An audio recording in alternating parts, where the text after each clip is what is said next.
Corner to Corner podcast, and this is a very special and quite exciting episode of the show tonight. But first, I'm going to introduce my co-host, Mr. Paul.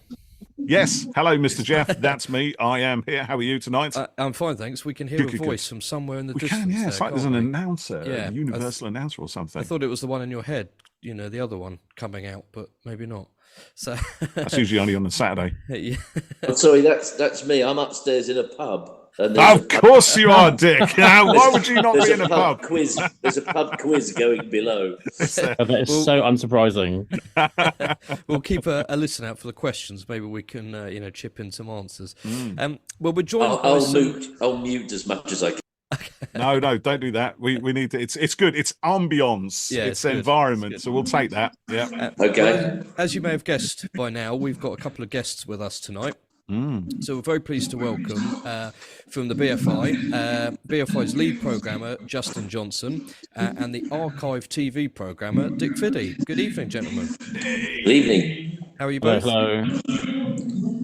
We're great. We are echoing around the it's that pub quiz, isn't it? Which pub are you in, Dick? I'm in the Dev Row at near the Royal Courts of Justice. Well, it's got shocking acoustics. You can tell them that from us. Well, they've very kindly allowed me into the function room upstairs. Oh, that's nice. We didn't interrupt. I'm the only person in here. Oh, look at that! Yeah, you are. You really are. It's like being alone in a pub's function room, all on your own, Sim. We haven't interrupted your pub quizzing tonight, have we? You have, but that's okay. I feel almost sorry for him. Yeah. Do you do a fair bit then? You part of a team, Dick? Do you do Yes. A serious team. Yeah. Is there any Doctor Who questions in there or anything like that? Very few. It's very much a highbrow quiz. Oh, is it? They expressly asked me to join the team because they get a lot of old man questions, as they call them. Can we just explore for a moment the idea that Doctor Who is not highbrow somehow? I know. I'm still reeling from that one. I'm glad you asked that, Justin. Yeah, I was. I think what they mean is television and cinema isn't highbrow. Good save. They're not too sure about that one. Is it a good save? Obviously, I don't agree with that. No.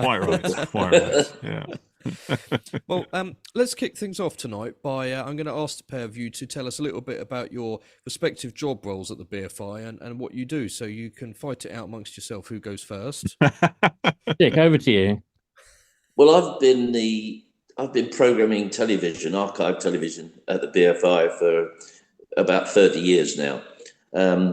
It was something that when we had the Museum of the Moving Image in the premises, they decided that they were going to make sure that television was represented as well as film at the South Bank. And to that end, we did an arrangement with the craft unions to allow us to show a certain amount of television per year from the archive. And obviously they wanted someone that had a history of working with the archives and understood old TV, as it were. It's not an easy thing because, especially for young generations, old television is a very strange beast. You know, if it was shot on videotape or in the studio and not on film, it's creaky, and you need to sort of lull them in gently, our audiences, to the past. So that's what we've been doing for these years. Okay, interesting. We'll come back to that. And my job is I'm the lead programmer for the South Bank, so I look after the film and TV program and work with a team of people deciding what seasons and events we're going to put on throughout the year. And I think it's fair enough to say, I mean, but even going back before my time when Dick was working before I started, actually Doctor Who has always played a part in that story, hasn't it? There's a Doctor Who exhibition at the museum, and there's a history of kind of, through the Missing Believe Wiped initiative the BFI has, which Dick spearheads, we've had sort of missing episodes as and when they've appeared as well. So there's always been a rich sort of history of the BFI and Doctor Who. Yeah, even before my time, they did the Manuel Alvarado's The Unfolding Text was the first sort of event they did, and they looked at, I think, the 10th anniversary of Doctor Who. So they have been, Doctor Who's been embedded within the BFI ethos for a while now. Yeah, quite. And close also, I think relationship. there was with the VHSs they did like there was the Tom Baker years and stuff. I'm sure he did that from Momi, didn't he? Oh, I Yeah, think he there did. was there Yeah. was events that were there because we had a Doctor Who exhibition Mm. behind the sofa type of exhibition. Yeah. But anyway, but in terms of the more recent story of Doctor Who and the BFI, back in 2013 for the 50th anniversary, Dick and I co-organised a year of Doctor Who, which we did in partnership with the BBC. And every month, starting in January, with William Hartnell going through Mm. the year, we did a sort of series of Doctor Who events, which kind of culminated in November with obviously the big Matt Smith 50th anniversary Yeah. story, Mm. which we played in NFT1 with John Hurt and all the various Doctor Who luminaries there. And because it moved from it was going to be at the XL, I think, there was a big celebration at the XL, which Dick and I were both involved with. But the actual screening element, because it ended up being at the BFI, Mm. they kind of moved their sort of after show party sort of BBC Three event, which also then ended up being on site, which we didn't organise. It was a kind of private hire, All but it's right. gone down as being one of the most peculiar and Yes. It's a bit weird. Yeah. extraordinary bits of TV. And Dick and I were both there watching it happen live, and it was an astonishing thing to be there for. But so we did that anyway, basically, and then we sort of stopped for a few years, and Mm. we were asked if we wanted to do something in 2015 for the anniversary of the new show, and we kind of turned that down because we felt if we couldn't do anything as good as we were doing during that anniversary, we didn't want to do it again. And then when the BBC started sort of doing the animations and the box sets, there seemed to be a kind of quite a good reason to sort of to restart doing them again. And so in recent years we've kind of premiered the new animation sort of episodes. And we've also then, as each of these box sets have been coming out, we've kind of chosen one of the stories, usually something that's been remastered or has got something special about it, with any guests that we can get from both the people who remastered or did the sound, plus people from the actual show itself. And there are certain eras of Doctor Who that are more difficult than others. You can actually find quite a few people from, maybe the Patrick Troughton era, but actually a lot from Tom Baker era, for example. And it's quite interesting how that's worked out. But basically, the bottom line is we have now been running these events after a while. They're great fun to do. They're very, very labor intensive. We both got our kind of day jobs to do, and but probably a bizarre amount. Well, an unproportionately large amount of time into these events that we probably should do, bearing in mind all the other stuff we have to do. But they are something we really enjoy doing. I think one of the things is we don't have to rehearse much because we actually know each other well enough that we can introduce them without having to do a lot of preliminary work between ourselves. The actual administration comes in getting the guests there and making sure the dates are right, getting cars for people, etc., etc. Yeah. They are massively popular events. I know whenever we're ramping up to one like we are now, you can just see the buzz online just kind of explodes. And it seems to have been from your perspective, has that been a gradual thing, or has it always been quite full on?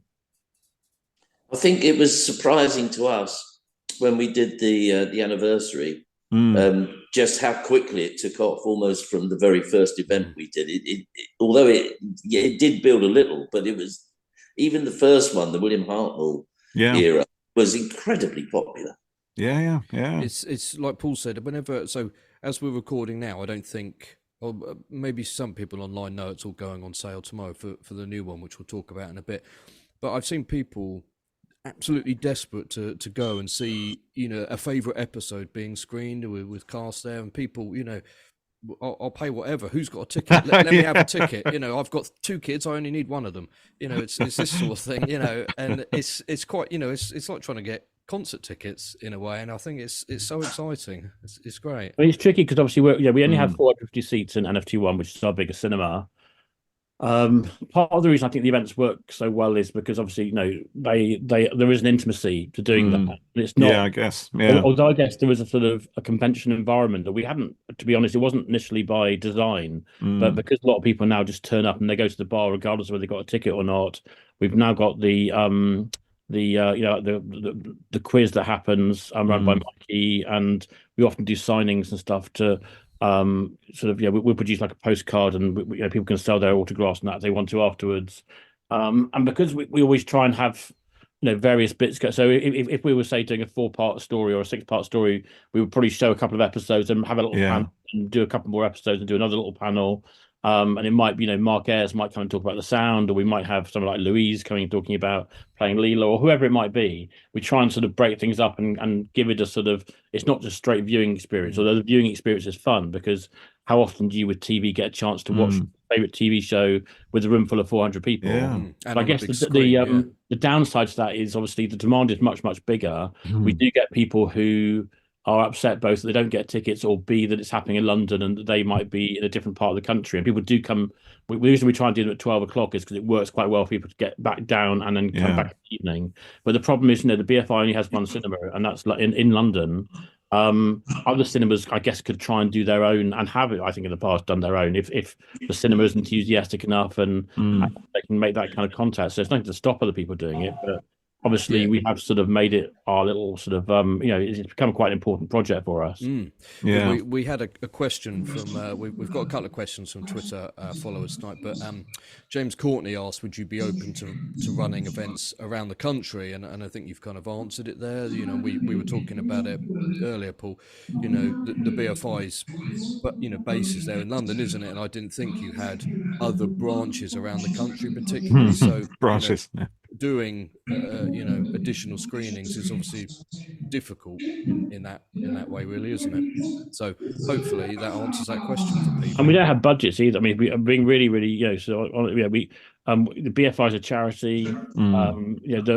Everything that is done with the BFI and the sort of more commercial side goes and back into the BFI. We don't have unlimited budgets to pay people and bring people in. And we're lucky that, I guess, being in London, we have got, I guess, a better opportunity of getting people. And the other thing, without wanting to sort of overstate it, I guess, because it is the BFI, people feel, I guess, more inclined to come and be on that stage where, the greats of cinema and TV have sat before them, if I'm honest about it. There's a kudos to it, isn't there? And, there's a respect to the name for BFI, and I think it's an enticement for people to get involved. I think there's other circumstances, obviously. As we've said, if regional theatres want to do those sort of events, I mean, we're happy to help and with advice, but basically they have to get the okay from the BBC. It's their brand, and they're careful about how they use it, and also they can't. They also haven't got the budget to work with these things all over the country. It would have to be specialised, and as Justin says, very often, not only have we got access to guests because the location, but also you do get that feeling that some guests want to do the BFI because there's an element of prestige there. And also, sorry, Paul, go ahead. No, I was going to say, I think you're right there as well. It's interesting here about using the word convention, because I think a lot of conventions back in the early days did kind of start out almost as like semi-private screenings, weren't they? A bunch of fans getting together with a projector screen and a reel of old film, and literally just sitting around and just blasting these things at the screen. It's interesting to see how far it's kind of come, and yet still has that legacy very much in hand. But I think there's two distinctive types of convention. There's the fan-run conventions that have been going a lot longer, and there are some of those still around, and they have a much friendlier, a much cheaper ethos. And then there's the professional convention, the big that are there designed to make money and designed to get the best guests and to run in the most prestigious places. And we fit somewhere in between the two, because we're cheaper than going to a convention, yet we can give you a bit of the convention experience. So over a year at the BFI, we've probably got sort of, 8-10 events, which if they were all in one weekend, that would be a proper convention. That would be a huge convention, because they're spread out.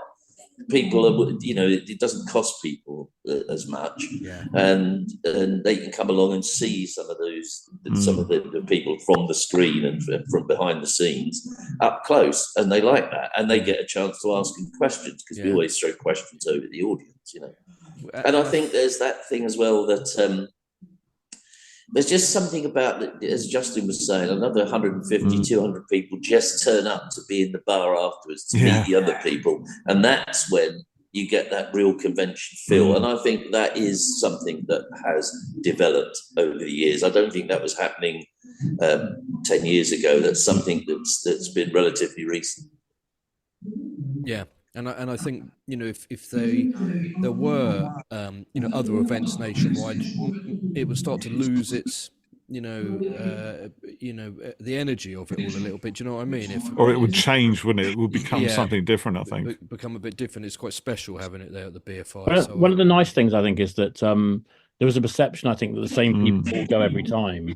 And every event that we do, people will come up to us and say, I've never been to one of these before. It's always my first one. Along. It's my first one and stuff. So that does show that, you know, people are getting in that haven't been before. And, we try and be really fair as we can. We try and hold on to as little number of tickets as we can to make sure everybody gets a chance to be in there.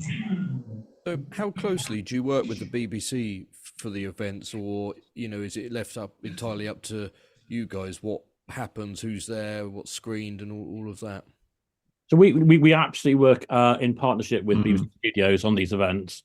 When we were doing the anniversary year, we used to work with with the actual kind of, you know, the brand manager and the other guys who worked on the show direct. Might that be Edward Russell? That would have been Edward Russell in the day. Look out for his podcast soon. Indeed, yeah. We spoke to him a few days ago. Yeah. Oh, okay. Yeah. So we used to work with Edward on those. Yeah. And then now we work more with the guys who are commissioning the content, like Russell Minton and so forth, who are commissioning the content and who are kind of marketing the content. And they are the people who really, I mean, they're very kind. They don't have to allow us to do these. They're very kind of allowed to put these events on.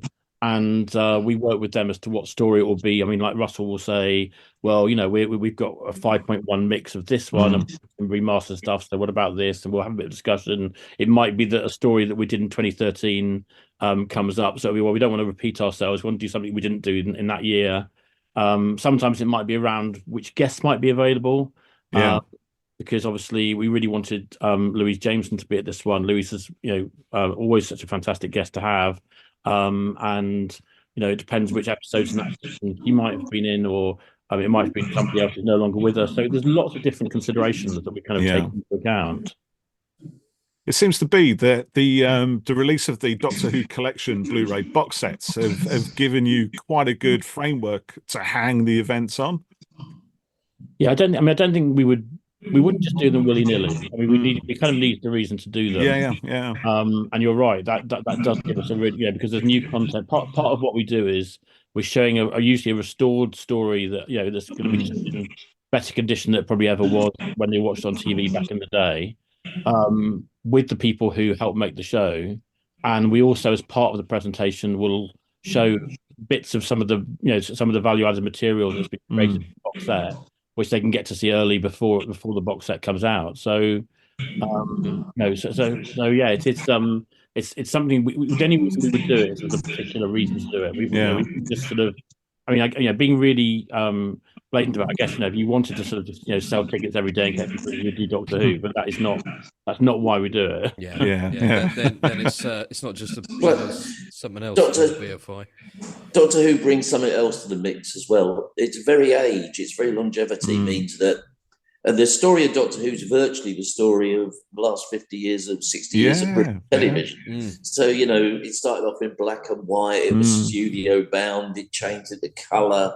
It's gone through the gamut. And when it returned and became the sort of modern show it also tells you the story of what happened to modern television, up to and including, being partnered with Disney.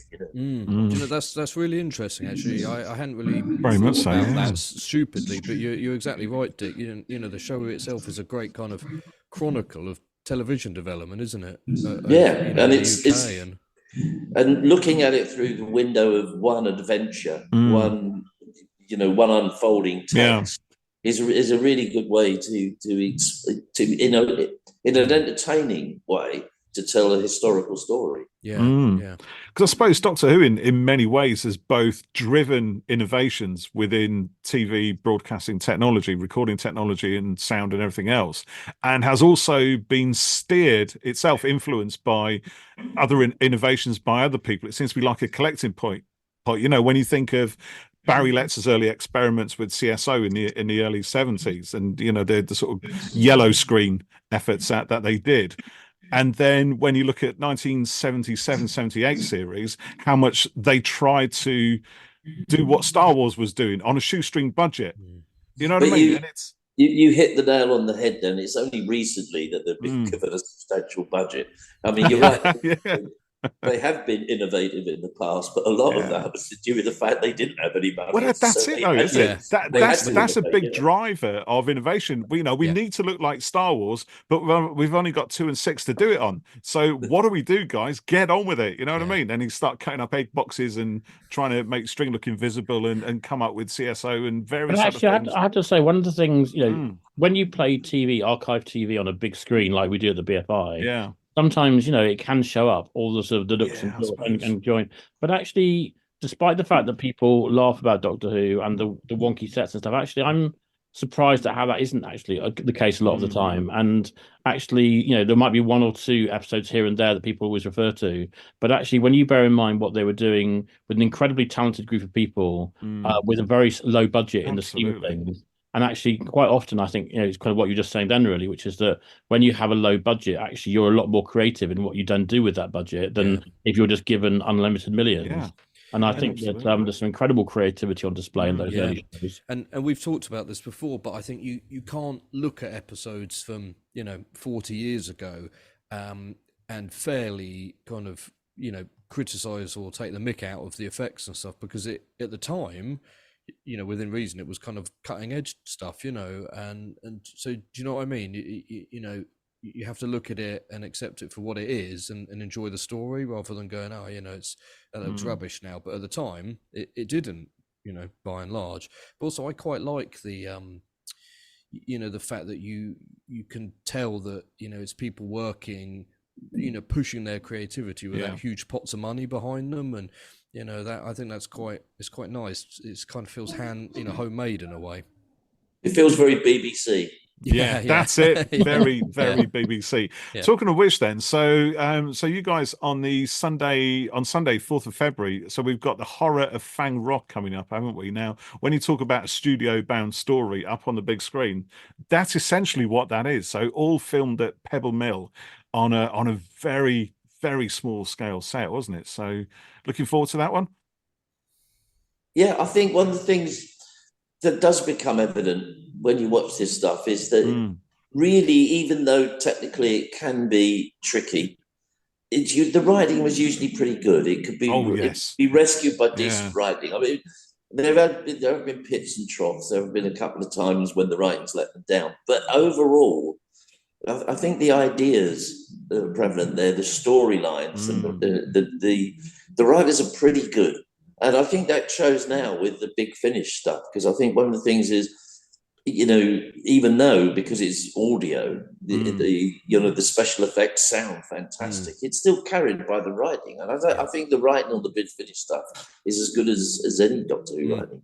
Yeah. I think Horror of Fang Rock is an absolute masterclass in writing. I think it's Terrance Dicks at its best, and you're absolutely right, Dick. I think when the story is that good and the writing is that good, it transcends everything else. But I think with Horror of Fang Rock, everything contributes to it. The isolated setting, the moody lighting, the sense of creeping terror that goes throughout it. And I think, with those sort of things, very quickly you kind of forget about anything that might be freaky. And I don't think there is anything really creaky in Horror of Fang Rock. It might be, I think there's a little special effect of the spaceship kind of landing in the ocean and maybe the alien itself, but it doesn't matter. It's all part of the menace of the whole thing, isn't it? You might look at it and go, it's a bit rubbish, but the story is so good that I think you can look past it and fully, absorbed into it.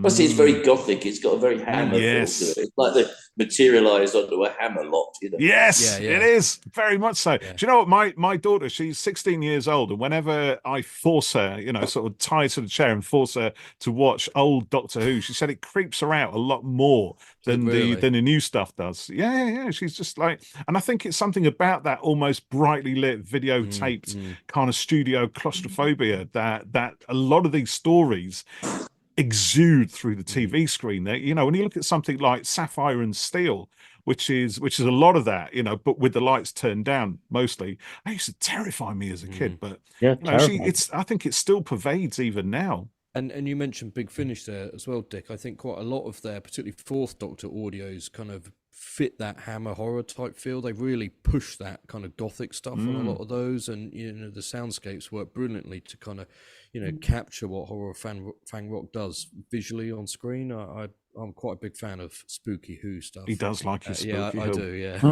I guess it is that kind of just post Hinchcliffe period, isn't it? So it still feels in that. That's definitely a story you feel could have been produced by Philip Hinchcliffe. Very much so. Yeah. And then it kind of changes, doesn't it, with Graham Williams quite a lot. Yeah, it does, but I still like it. Do you know what? Talking about that, actually, I was on Twitter. I refuse to call it X. It's not that I refuse. I just can't get in my head that it's called X. It's still Twitter. Call it X. But was it Cutaway Comics? They did a little tweet for their Philip Hinchcliffe, book and package and what have you. And they said, "What's your favourite Philip Hinchcliffe?" And I came out with something, but then I said, "Also, Horror of Fang Rock deserves an honourable mention." And I knew it was a Graham Williams story, but in my head, it was definitely, as you say, of that kind of season 14 vibe, because it just it's a transition, isn't it? I think by the end of that season it does start to feel very different to how it started. I also think that there is something to do about the passing of time, because you were saying that you're showing your 16-year-old old Doctor Who. There is something about it was made so long ago to her. Yeah, don't make me feel that old. Curious about that. There's a new edge about that. I feel the same about the 1930s Universal horrors, because they are so far back from my experience that there's some strangeness about them that's been brought on by the veneer of time. I think you're right. And just talking of those, for example, in like the 60 years of Who, the fact that the Hammer stuff is approaching 100 years old is like Disney stuff recently, Mickey and things. That blows my mind that stuff is almost a century old, and still entertaining us today. I think that's incredible. It's fascinating, to be honest. The other thing I do think is interesting about, obviously, the events that we do at the BFI, we talked about having a kind of semi-convention sort of quality to them, but I'm amazed that there is still anything new to say about the show in terms of people who have an association. They might have an association which involves being in 3 episodes in the 1970s, but you can still, they still can come along and say something really interesting about the show that maybe hasn't been before. I know there's lots of stories, but and the other thing I think about the BFI is because the audience is not necessarily just a kind of an audience that is made up of the sort of the Uber fans and convention goers. It's also some of the BFI members who perhaps have a real love of the show, but haven't necessarily dabbled into sort of fandom in a kind of way and beyond heard that stuff before. And also the show is, the stuff that is being, put in the collection sets now and that you're doing screenings for, in another 20 years, we'll be looking back at Eccleston and Tennant stuff in the same way, and there'll be a ton more stories, and it'll just keep on going like that, won't it? I mean that's the way it's looking at the moment. The show's definitely showing no signs of tiring, and it is kind of evolving and moving on, isn't it? Yeah, absolutely. Yeah. So how far in advance are you working on screenings? I suppose that's a semi unsubtle way of saying what's next. Well, I mean, so obviously we have a kind of a little bubble of confidentiality with BBC Studios, who of course kind of share stuff with us. Because obviously the thing from our point of view is that our cinema spaces get booked up very quickly, so we always try and book things in, pencil them in. So with the Horror of Fang Rock, we did know we were doing it a while ago, but because we knew the announcement wasn't going to be made until this week. So it was last week. we couldn't get into the normal brochure. So in our ordinary kind of February brochure, there's a little sort of gap where it is saying, oh, screening to be announced, which could be anything, So that was why we kind of had to announce this one so near, because we had to tie it with their announcement. But normally they're announced in good time for us to do that. But I mean, it certainly looks as if there are going to be other things happening at BBC Studios and the BFI in the future. One thing I guess at some point is it wouldn't be particularly surprising if at some point when it's announced that the Celestial Toymaker will, I was just going to say, have a screening at the BFI. That wouldn't be a huge surprise to anybody, I don't imagine. But beyond that, who knows? As they say, watch this space. Okay. And also, I suppose on the guests that you could get for that, it's Peter Purves. Yeah. Peter Purves would seem to be a kind of a given, I guess, in some ways. Really, it's really tricky because sometimes, sometimes we can't always get people, in. They've got busy lives, and we've only got time to do it. So some of our screenings, we do end up getting the jackpot, and we get everybody in, and like when we did the Five Doctors, we were lucky enough to, we had Sarah Sutton, we had Janet Fielding, we had Peter Davison, so it was kind of, you luck out when something like that happens. Other times, it might just be we just can't get anybody. But you get the opportunity still to watch it on the big screen, and we'll, like for example, if it's with the animation, we might get some of the animators there. Peter Purves has done a couple with us. I know he's very busy at the moment. He's filming bits and pieces at the moment and doing other stuff. And obviously, the other thing is there are big conventions all over the world, aren't there? I know, These people are in demand now, aren't they? I'm going off to Los Angeles now. Sorry, I can't come to London, South Bank. I would love to. I would really love to, but I'm going to be on a beach in Malibu, on Malibu Beach. That's where I'm going to be. You're right. Chicago TARDIS, Gallifrey One. They just tend to suck up those big guests, because they're huge conventions. We've spoken to a few people who've been to Galley One, and it sounds, fantastic out there. So maybe one day Paul will hit the LA scene. Can I just ask, sorry, Jeff, before you go on? So, I mean, just talking about that difference in conventions then. So, how would you describe the vibe within the BFI screenings for Doctor Who? If you were trying to sell it to somebody who's a bit nervous, perhaps, of coming along, maybe a little bit kind of, I've never really done that sort of thing before. How would you describe it to them to make them feel at ease? Yeah, what's it like being at one? I'd say very celebratory. Very celebratory. Okay.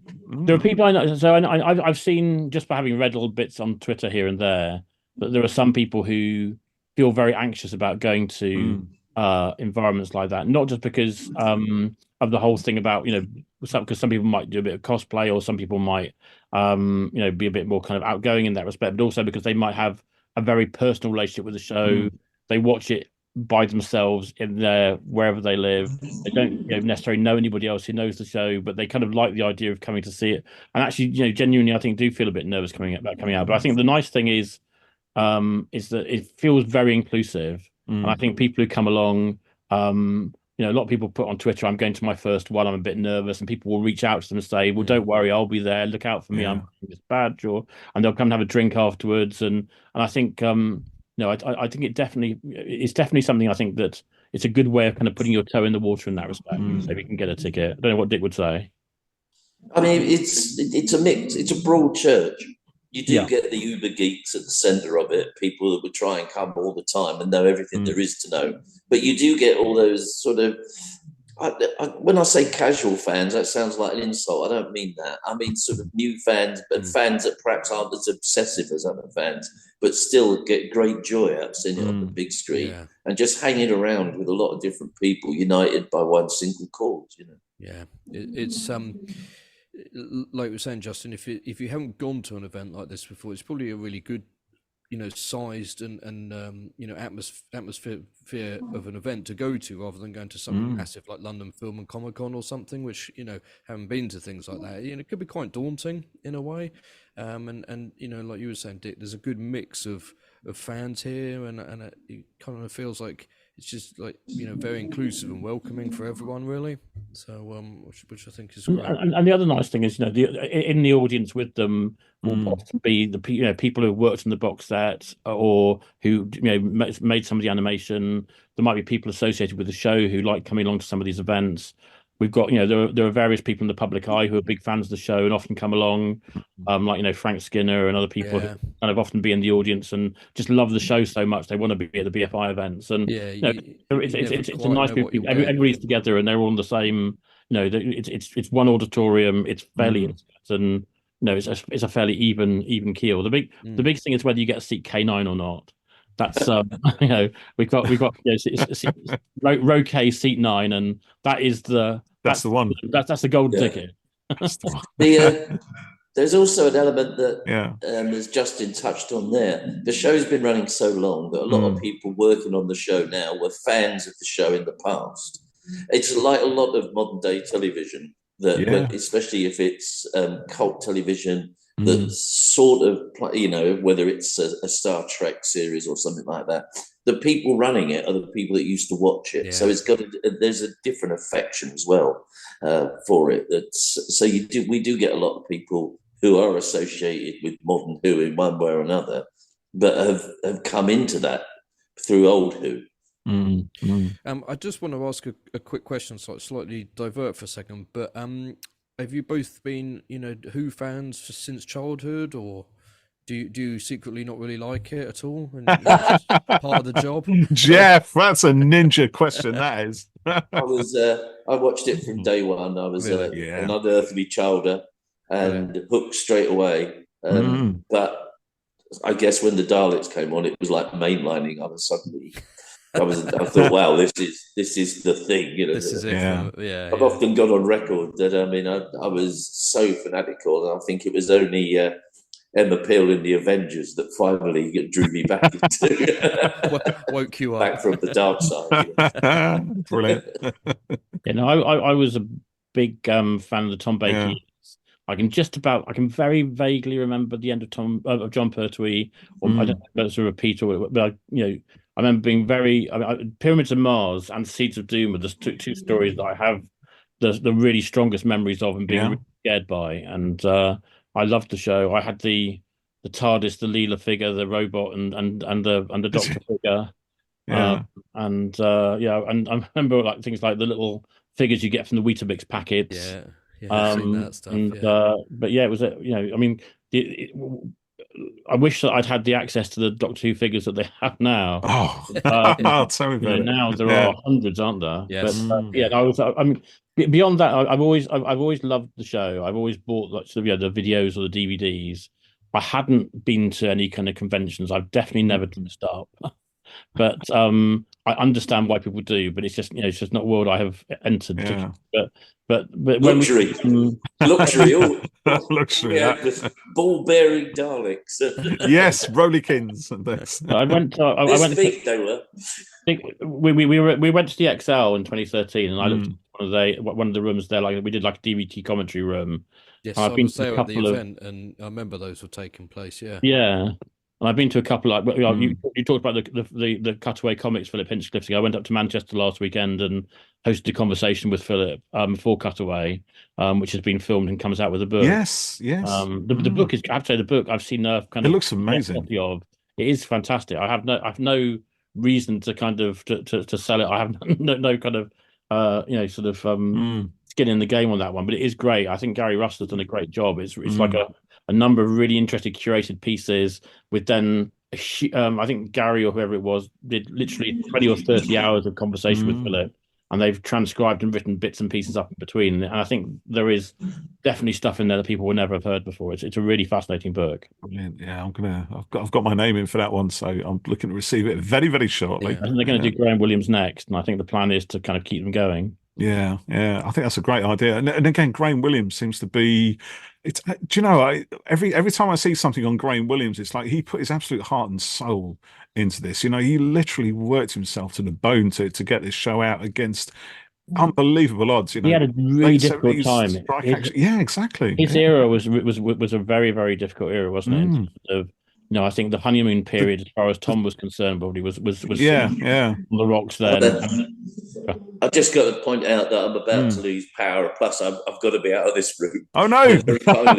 They very kindly left. They didn't give you a plug socket, no? No, they haven't. Yeah. Is it getting on for last wanted orders to warn as you well? that it might go dark from my end for a moment. Okay. But it's been fun. Thanks a lot. Well, Justin, are you okay to stay on for? Stay on for a little bit longer, yeah, of course. All right. Well, I'll fire out a couple of questions quickly Go on, and see if you can. You got enough time to answer them as well, Dick. So, which collection set are you looking forward to screening in the future, or which episode specifically? You know, what's one of your favourites? Don't say anything, Dick. Don't give him anything. That wasn't supposed to be a trap. So, as part of your job there, is there anything else that you would like to screen? Yeah, I'd like to absolutely screen a complete box set of all the missing episodes. That's the dream. Well, as soon as you dig them out of your basement, Dick, then we'll all be able to enjoy that. You name the date, we'll be there. You know? Dick, when are you gonna give us those Marco Polos back? Yes, come on, enough time under the bridge now. I imagine if they turned up though, how exciting would that be? Philip Morris lent them to Dick a few years ago, and you've not gone back yet, have you? You know, you're just hold on to these. That. He's recording this, you know, that will slip out and then we'll be inundated. Yeah. It's out there on YouTube. Yeah, must be true. I've stored them under the 10th planet. Yeah. Let the rumour sites get hold of that one. We'll leak it out, you know, surreptitiously. See it all blow up. I would like to have shown Pyramids of Mars. We didn't show that the appropriate set that we did at that time. I can't remember. We did was it? I can't remember when we would done that. Season 13, wasn't it? We've done it in the past. Before my time, though. Yeah, before your time. Yeah. I'd like to see that or Seeds of Doom. Definitely would be to two. I've mentioned before. Just feel that kind of nostalgia back there. That'd be a good one, wouldn't it? It's actually got some quite big set pieces. Seeds of Doom, hasn't it? You know, particularly in the final episode with the bizarre story. It's kind of, you know, that it's quite brutal actually. You know that when that guy's kind of tied to a bed, being turned into a frog, into a plant. It's grim. Or some kind of weird sort of butler, he brings him sort of yeah. It's very odd. There's definitely something very surreal, macabre about that, which is creepy. You know, you sort of see why Mary Whitehouse took exception to all this kind of body horror. But yeah, it's but I love it. I love the season 2 because, of course, on the other side you've got an absolute raving, psychotic nutter in charge of everything, haven't you?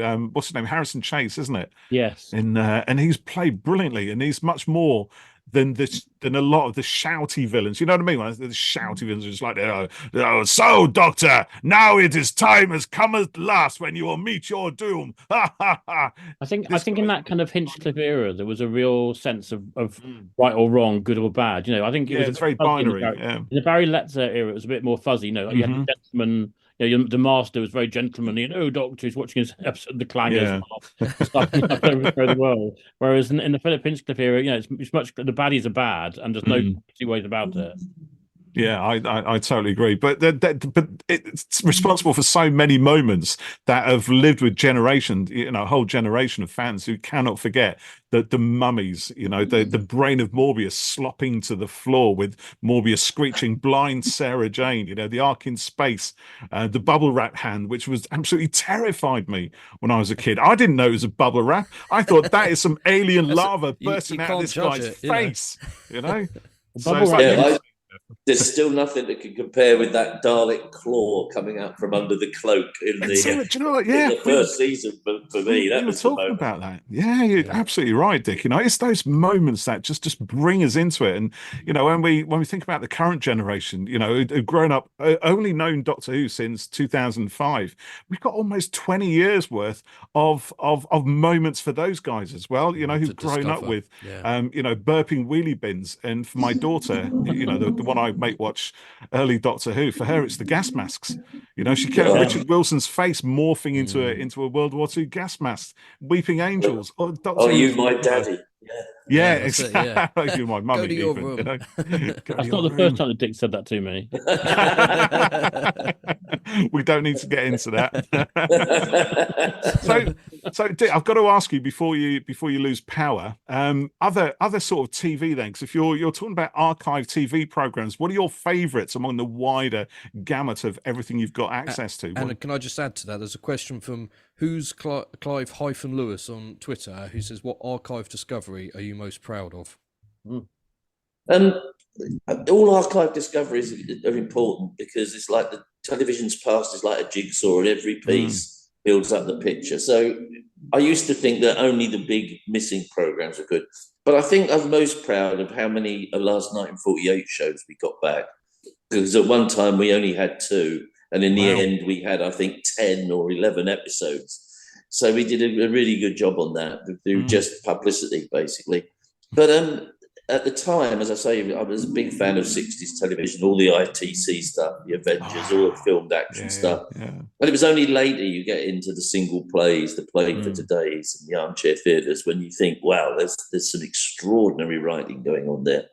And I still think probably British television's finest moment is probably The Singing Detective, with Edge of Darkness a close second. You know, these are masterpieces. Got to agree. Yeah, Singing Detective there's stuff coming back all the time, though, isn't there? In terms of things that are, thought they've been lost forever. Little bits and pieces are coming back all the time, aren't there? And there is still all the time. Doctor Who. Is it just kind of filtering in, or does it arrive in a clump? Does someone literally just drive up with a skip in your door and just dump a whole load of stuff, or does it arrive surreptitiously through the letterbox? Publicity. Whenever we publicise something coming back, something else will almost invariably come back on the back of it. And recently, this thing about film collectors in Leicester, when they're trying to prize open some of those collections to see if they're holding television, things like that may prove really fruitful. Yeah. Do you think there's any more Who out there, or do you think everything that's lost has been found? No, I think there's definitely more out there. Really? In your garden? There are some people out there who are probably a bit, more in their twilight years, shall we say, who have got collections of thousands and thousands of pieces of film and tape, and I guess they may not even know what they've got, and some of the things they've got, they may not know that they're actually missing either as well. Yeah, possibly, yes. Or it might be. Sorry, go on. If they're not a fan and they don't, like I said, they don't know it's missing. That they might just have something there and not be aware that people would be. And literally missing TV could be anything from an episode of wrestling on ITV to Celebrity Squares to something very high end, like as you say, like a play for today, or there are so many different things that are in that category, aren't there? Yeah. As soon as scientists get off their arse and invent that time machine, exactly, the blue box one, yeah.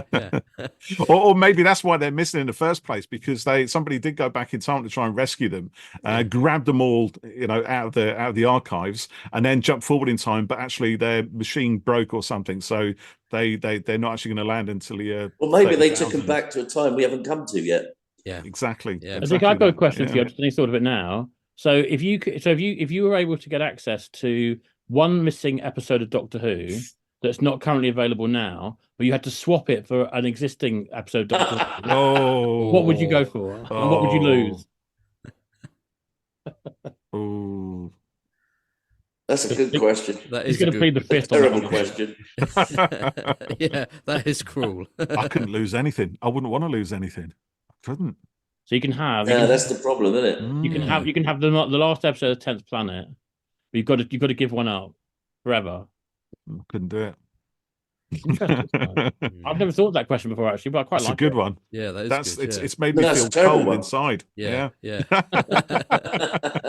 horror of losing yet more Doctor Who, because if it's not here, we've always got the animations, and I hope they continue. It might not be the best or the ideal representation for a lot of people, but it's pretty close. And I've noticed they started to kind of make them their own thing lately. They're kind of playing around with the sets and things. I love it. Yeah,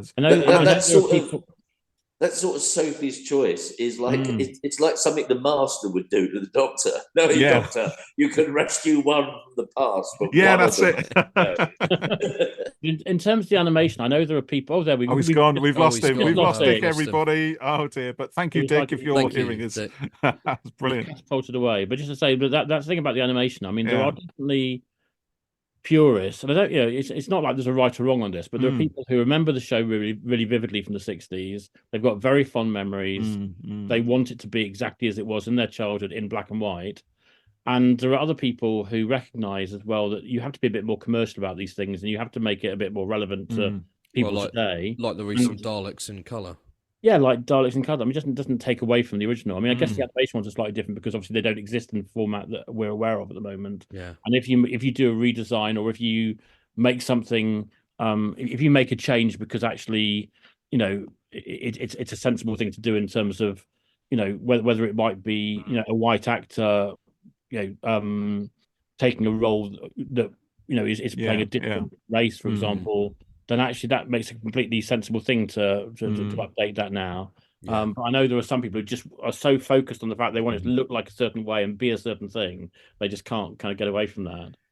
Yeah, it's the sort of headcanon type thing, isn't it? Wanting it, a certain way, the way you imagine, and then when it doesn't do that, then it's not right. It's not good. Well, I think it's also like a that kind of purist versus the kind of more creative or imaginative side of things, isn't it? The purist wants it to be exactly how it was, and there's nothing wrong with that because those things are important to them. That's the only representation of something they've got from a kind of a moment in their own personal history. So if you see somebody doing something with it that perhaps doesn't kind of honor that, if you like, or how you feel respect it, then I can see why people will get upset. Personally, I like that the animators take liberties with looking at something like the Macra Terror, for example. Those exteriors of the base are fabulous, and I doubt the Macra were anywhere near as animated in the actual show as they were in the animation. So it's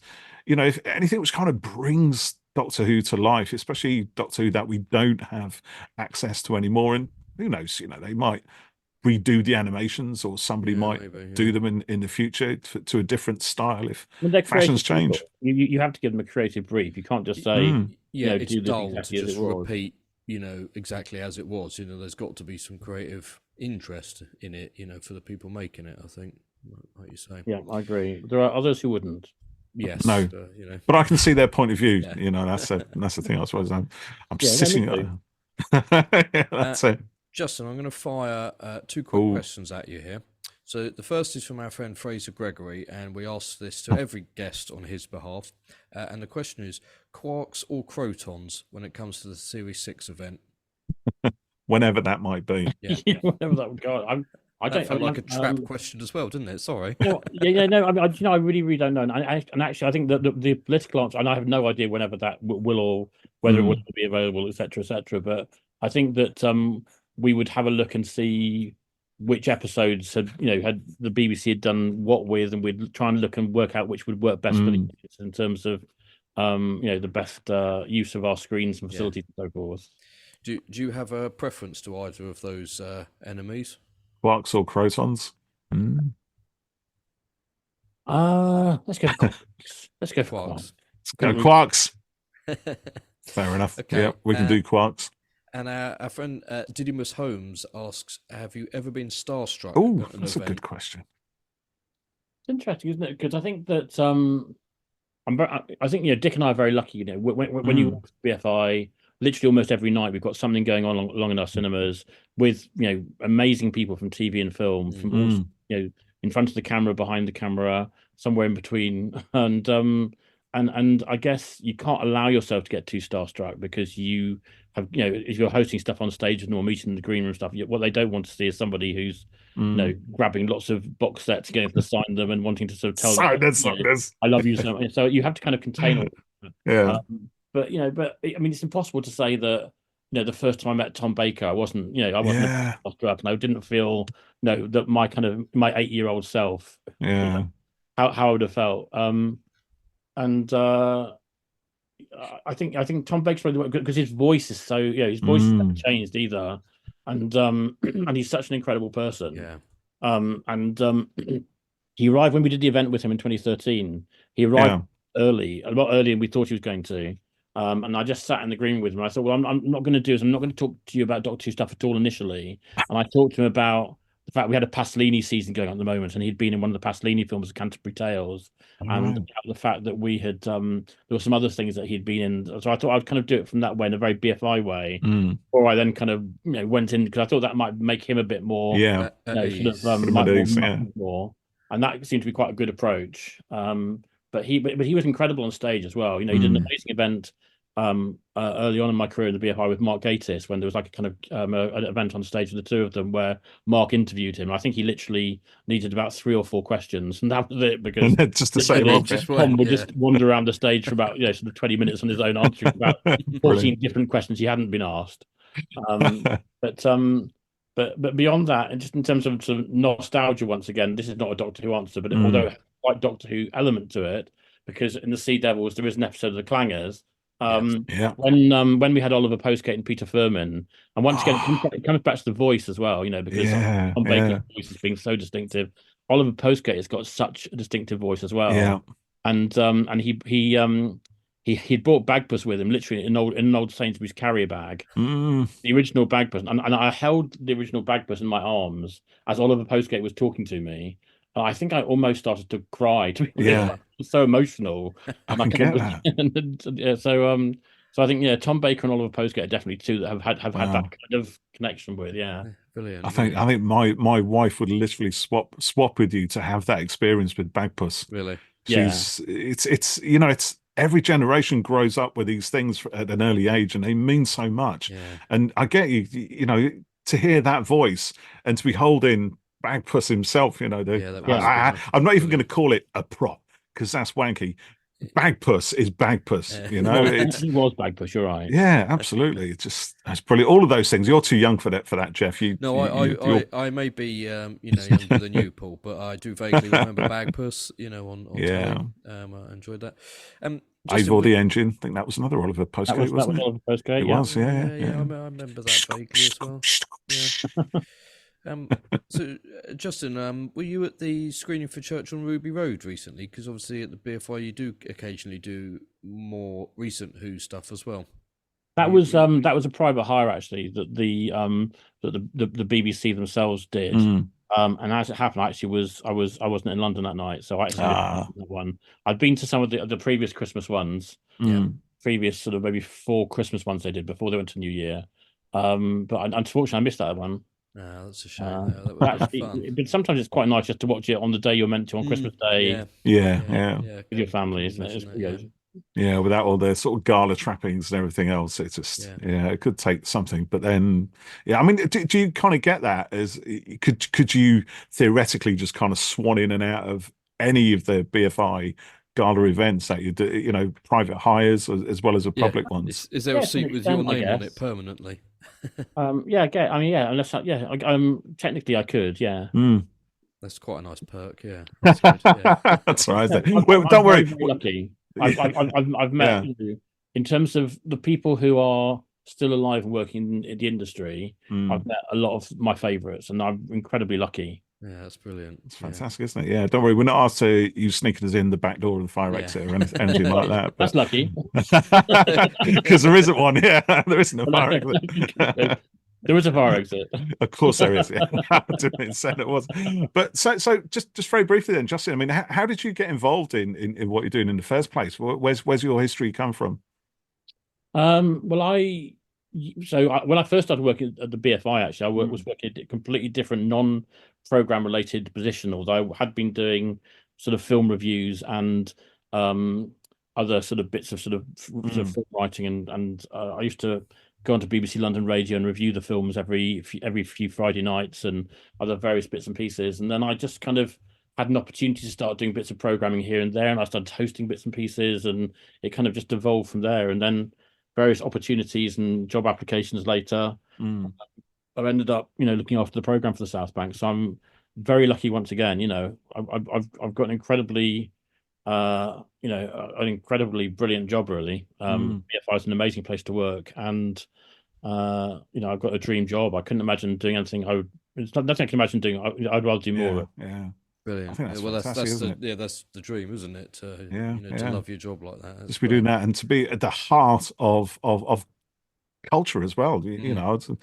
British culture and cinema culture. It's TV as well. I think it's extraordinary. It's brilliant. Working in the arts in that way. Tomorrow night we've got Alexander Payne and Paul Giamatti in the building. Really? Presenting their new film, The Holdovers. Yeah. And on Wednesday night we've got Andrew Haigh presenting his new film, All Other Strangers.